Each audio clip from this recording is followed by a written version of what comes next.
Hola, le damos la bienvenida a Nexos, el programa que se especializa en la inclusión de personas con discapacidad y personas adultas mayores. Qué bueno que podamos compartir con usted contenido sobre derechos humanos aquí a través de la señal de Canal UCR y también a través de 13 Costa Rica Televisión. La semana anterior le presentamos la primera parte de nuestro especial sobre el acceso de las personas con discapacidad a sus derechos sexuales y reproductivos. Si usted se perdió esa primera parte, no dude en ingresar al sitio web www.canal15.ucr.ac.cr, donde encuentra completa la edición anterior para que se ponga al día con el tema, y si lo sintonizó y le gustó, compártalo para que llegue a más personas. Nosotras somos María Fernanda Jiménez y Yuri Muñoz, quienes les saludamos desde la Universidad de Costa Rica y le acompañaremos la siguiente media hora. Ahora conoceremos más sobre un conversatorio organizado por UNPA, el Fondo de Población de Naciones Unidas en Costa Rica, en el que se conversó sobre el acceso de las personas con discapacidad a sus derechos sexuales y reproductivos y cómo la discapacidad y los enfoques alrededor de ella también impactan en la construcción de las identidades sexuales y de género.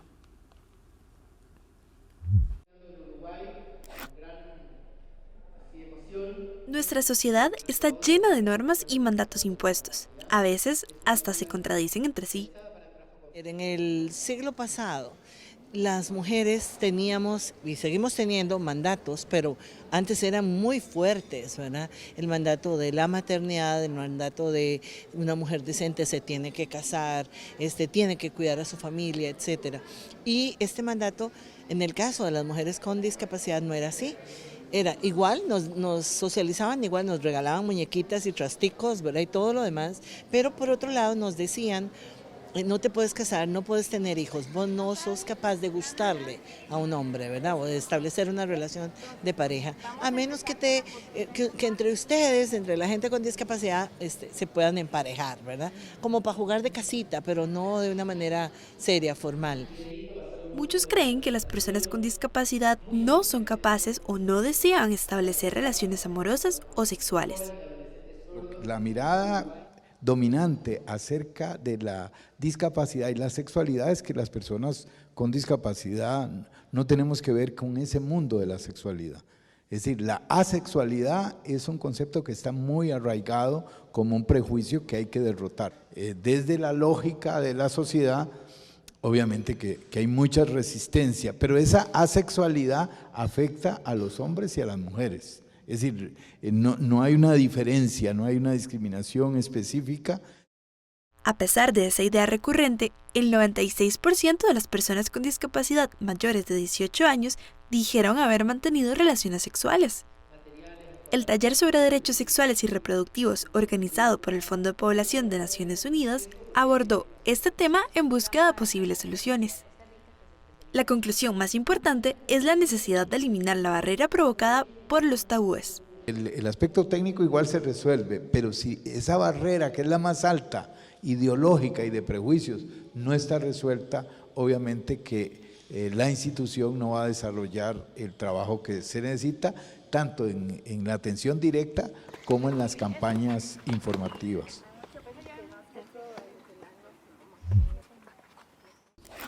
Tenemos mucho más de este conversatorio organizado por el Fondo de Población de Naciones Unidas en Costa Rica para que usted siga pendiente de nuestro programa y no se vaya a perder el final de esta actividad. Ahora conoceremos más palabras de la LESCO. ¿Usted cuántas señas se sabe? Faja.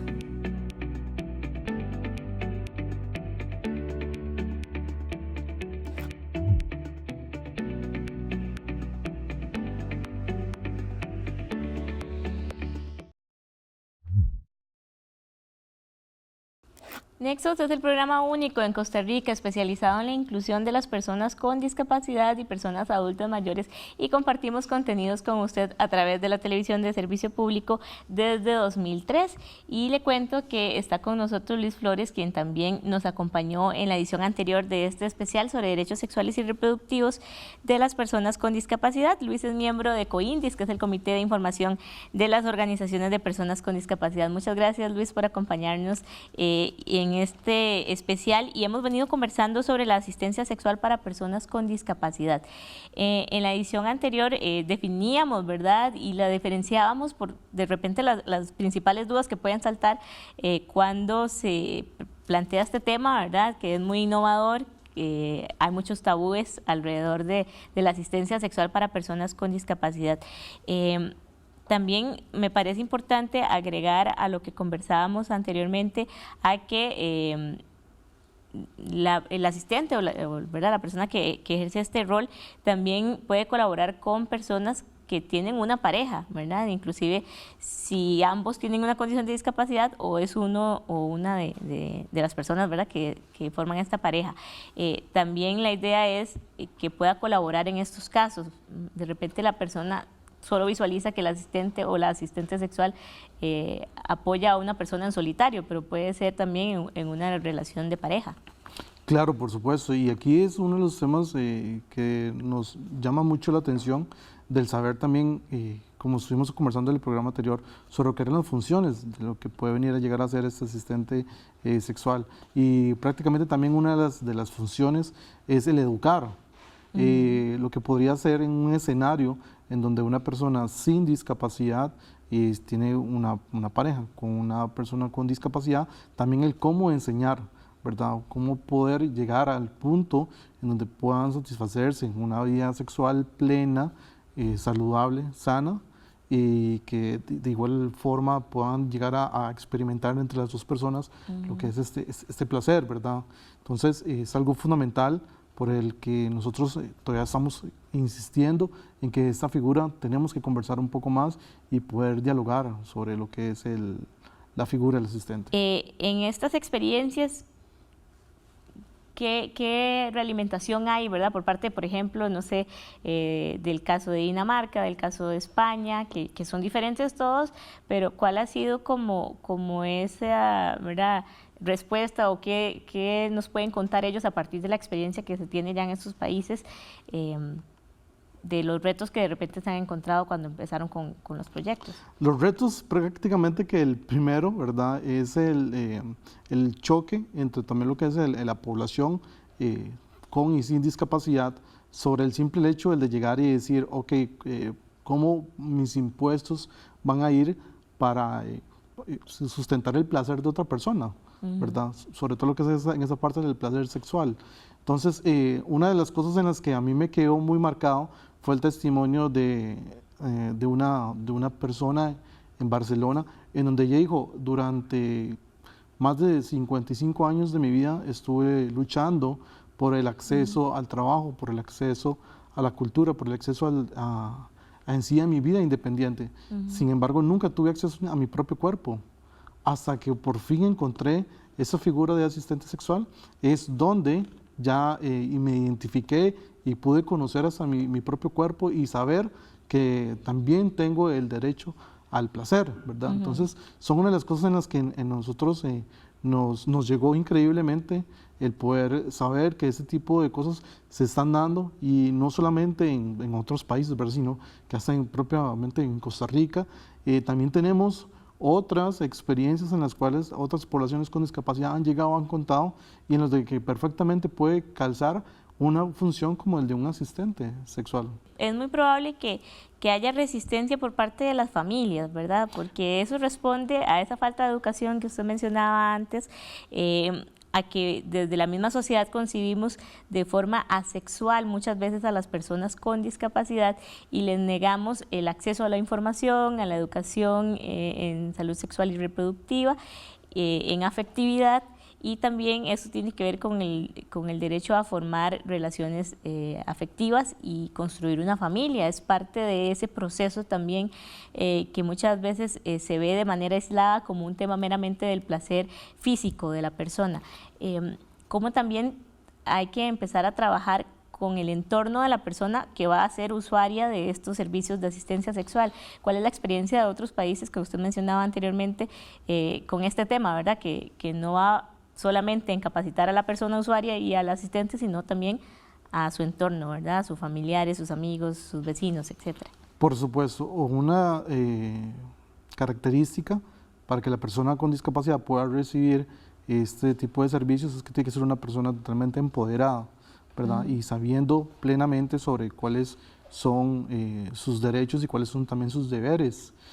Una de las situaciones en las cuales vemos en donde hay una barrera y en el cual hay una discapacidad actitudinal, ¿verdad? Son, como vos decís, en las mismas familias, en el saber de que se cree de que la población con discapacidad es asexuada, ¿verdad? O pues, se puede llegar a pensar de que simplemente por tener una discapacidad no puede llegar a tener una familia, no puede llegar a tener hijos. Y vemos que dentro de lo que es la población con discapacidad hay también diversidad, hay una diversidad sexual, también existen enfermedades de transmisión sexual que desafortunadamente por falta de acceso a la educación, mucha población con discapacidad termina siendo y teniendo ese tipo de padecimientos. Personas con discapacidad con VIH, vemos también que se dan mucho lo que son las relaciones impropias. Entonces es falta también de educación, que es sumamente importante. Entonces creo que que las cosas que podemos ir trabajando e ir haciendo conciencia es de abrir nuestra perspectiva de que la educación sexual afectiva es necesaria hoy en día para la población con discapacidad. ¿Qué sucede, por ejemplo, con esas familias cuando los chicos con discapacidad, chicos o chicas o personas con discapacidad cognitiva en sus familias empiezan ya con ese sentimiento de la autoexploración, ¿verdad? Que para ellos es prácticamente que un caos, y eso se volvería totalmente alejado de esta terrible cuestión de lo que se puede llegar a decir la masturbación, si las mismas familias estuvieran educadas en lo que hacen este tema. Y así es, ojalá que podamos seguir conversando estos temas y que cuando más gente reciba esta información se pueda discutir, se puedan hacer aportes para que también sea un tema que se discuta en las instituciones públicas y que en general como sociedad podamos analizarlo. Muchas gracias, Luis, por venir a compartir con nosotros esta información, y continuamos también con más temas aquí sobre los derechos de las personas con discapacidad a la sexualidad y sus derechos reproductivos. Pero antes vamos a una pausa, aprendemos más de la LESCO y pronto estamos de vuelta. Vestido.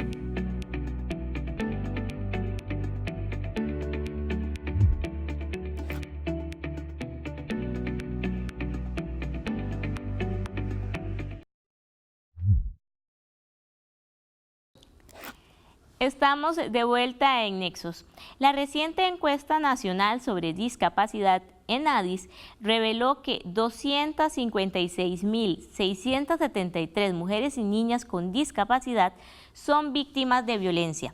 Acabar con la desigualdad de género y la violencia hacia las mujeres es un reto que tenemos como sociedad, pero cuando hablamos de mujeres en condición de discapacidad, estamos ante una situación de discriminación interseccional. De eso conversaremos en la siguiente información para que usted no se lo pierda.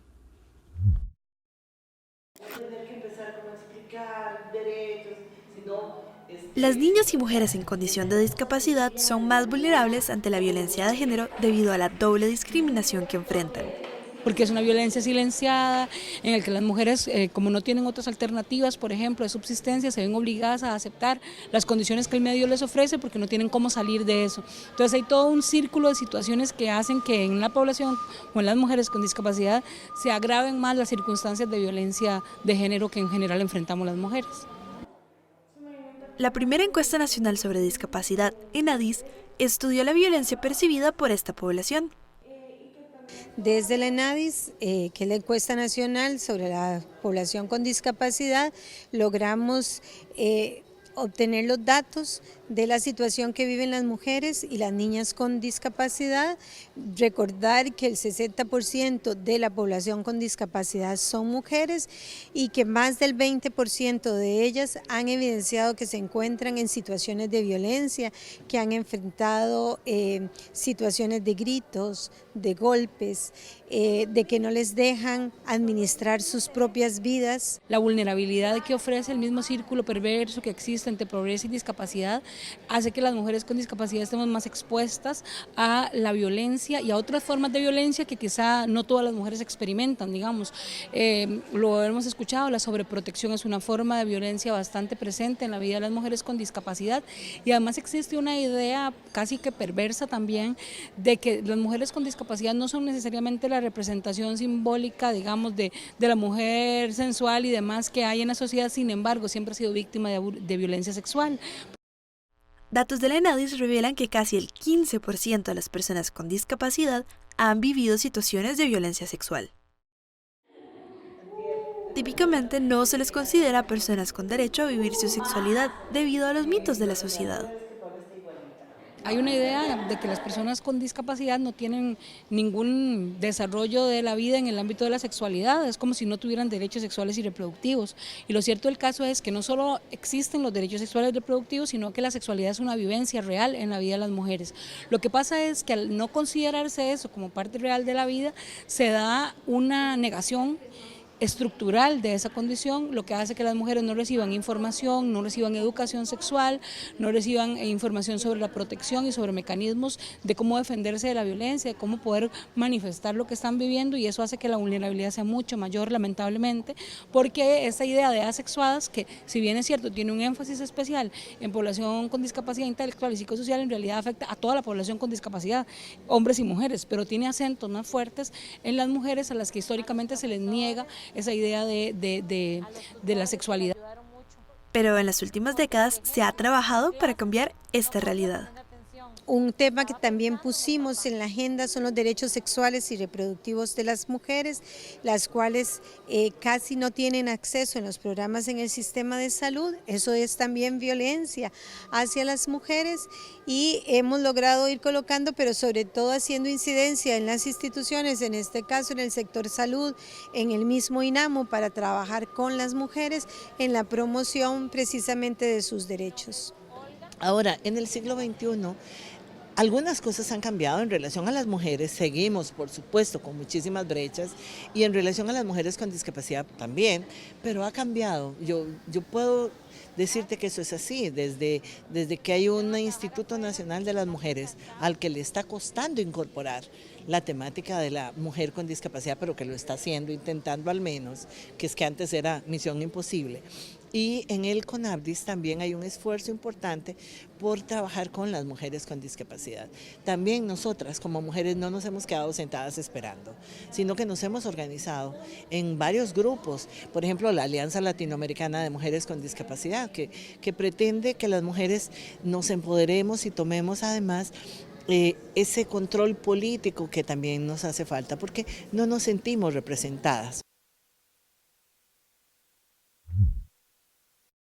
María Infante, Nicole Mesén, Scarlett Briones y Luis Fernando Astorga son personas con discapacidad que protagonizaron un conversatorio organizado por el Fondo de Población de Naciones Unidas en Costa Rica en el marco de un taller dirigido a lideresas y líderes de organizaciones de personas con discapacidad y a funcionarias y funcionarios de instituciones públicas, en el que abordaron el derecho de las personas con discapacidad a su sexualidad y reproducción. En el final de este conversatorio, ellas y él nos cuentan cuáles consideran que deben ser las siguientes acciones que se deben tomar para mejorar en este aspecto. La idea de que las personas con discapacidad no mantienen relaciones sexuales les deja en una posición de indefensión que afecta a otros aspectos de su vida y su salud. pero los retos siguen siendo muchísimos, sobre todo en lo que tiene que ver con salud sexual y reproductiva. Sigue siendo muy difícil para las mujeres con discapacidad. En respuesta a esta misma idea de que son asexuadas las mujeres con discapacidad, no se han desarrollado servicios realmente inclusivos y accesibles. Entonces, por ejemplo, en este momento a nivel nacional solo contamos con 2 consultorios ginecológicos accesibles. Uno está en el Centro Nacional de Rehabilitación y el otro está en el Hospital de las Mujeres, ambos en San José, completamente lejos de la mayoría de las mujeres con discapacidad.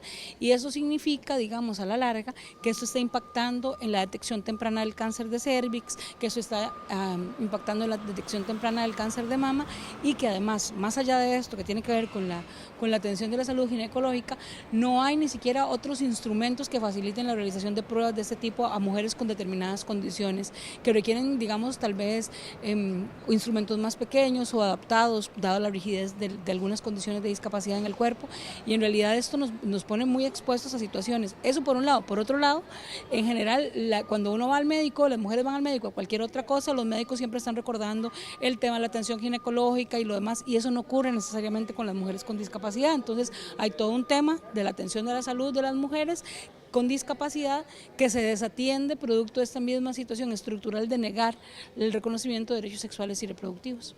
Además de geográficas, también hay otro tipo de barreras. Por ejemplo, el caso de las mujeres sordas, que van a tener el control de la natalidad o a parir sus hijos. Bueno, ahora se permite que vaya alguien con ellas, pero todavía el personal no maneja la lengua de señas, por ejemplo, costarricense. En cuanto al acceso de salud, sí, es un problema. Por ejemplo, yo voy a un hospital y les digo que soy sorda. Me preguntan, ¿quién más viene o dónde está la otra persona? Y yo soy una persona independiente, entonces no me atienden bien, por favor. Es el problema. En el hospital, que yo quiero que pongan intérprete, pero falta mucho para tener servicio de intérprete para las personas sordas. Algunas mujeres sordas, embarazadas, tuvieron problemas con su esposo sordo, los 2 sordos. Van al hospital y explican, pero la persona no entiende y les dejan abandonados. Ese es el problema. Este es el problema.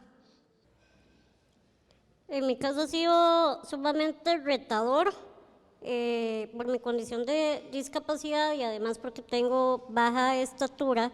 Realmente recibir servicios de salud es muy incómodo porque los equipos médicos no están preparados para atender a una persona con mi estatura.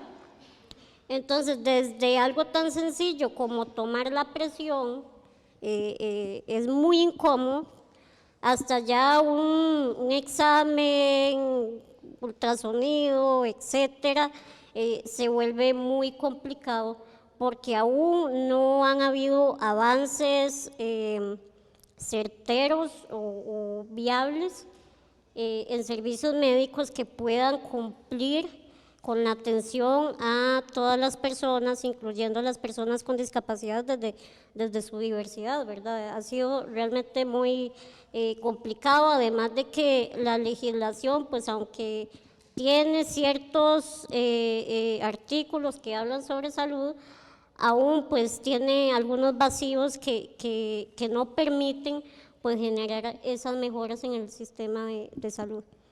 En el caso de nosotras, las mujeres usuarias de silla de ruedas y con discapacidades físicas, nos ocurre que únicamente hay una camilla accesible para hacer los Papanicolau y los exámenes que tienen que ver ginecológicos. Los mamógrafos, la gran mayoría no son accesibles. Hay una gran cantidad de mujeres con discapacidad que no están siendo atendidas en un país en el que el cáncer de mama y el cáncer de cérvix es el cáncer que más ataca a las mujeres en general, y este grupo de población estamos siendo vulnerabilizadas por esa falta de políticas claras. Por eso, el taller sobre derechos sexuales y reproductivos del Fondo de la Población abordó el tema, con miras a construir políticas públicas inclusivas. Esto es parte de la estrategia de discapacidad del Fondo de Población. La estrategia de discapacidad no es ni más ni menos que incluir la variable discapacidad en la programación actual del Fondo de Población de Naciones Unidas. El Fondo de Población de Naciones Unidas trabaja en 4 grandes áreas: salud sexual y reproductiva, empoderamiento de las mujeres, juventud, empoderamiento de las personas jóvenes y la diversidad demográfica. Entonces, la propuesta es incluir la visión de discapacidad en esas 4 áreas. Y de esta forma concluimos esta edición especial de Nexos. Recuerde que esta discusión no acaba acá, sino que queda abierta en nuestras redes sociales para que usted se involucre, participe y nos dé sus aportes en este tema. También compártalo con sus amigos y conocidos en las redes sociales. Recuerde que nos encuentra en Facebook, Instagram y YouTube como Nexos Canal 15. Entre todas las personas podemos construir una sociedad más inclusiva. Le invitamos a que nos acompañe también la próxima semana con una nueva edición de Nexos a través de Canal UCR o de 13 Costa Rica Televisión. Hasta entonces.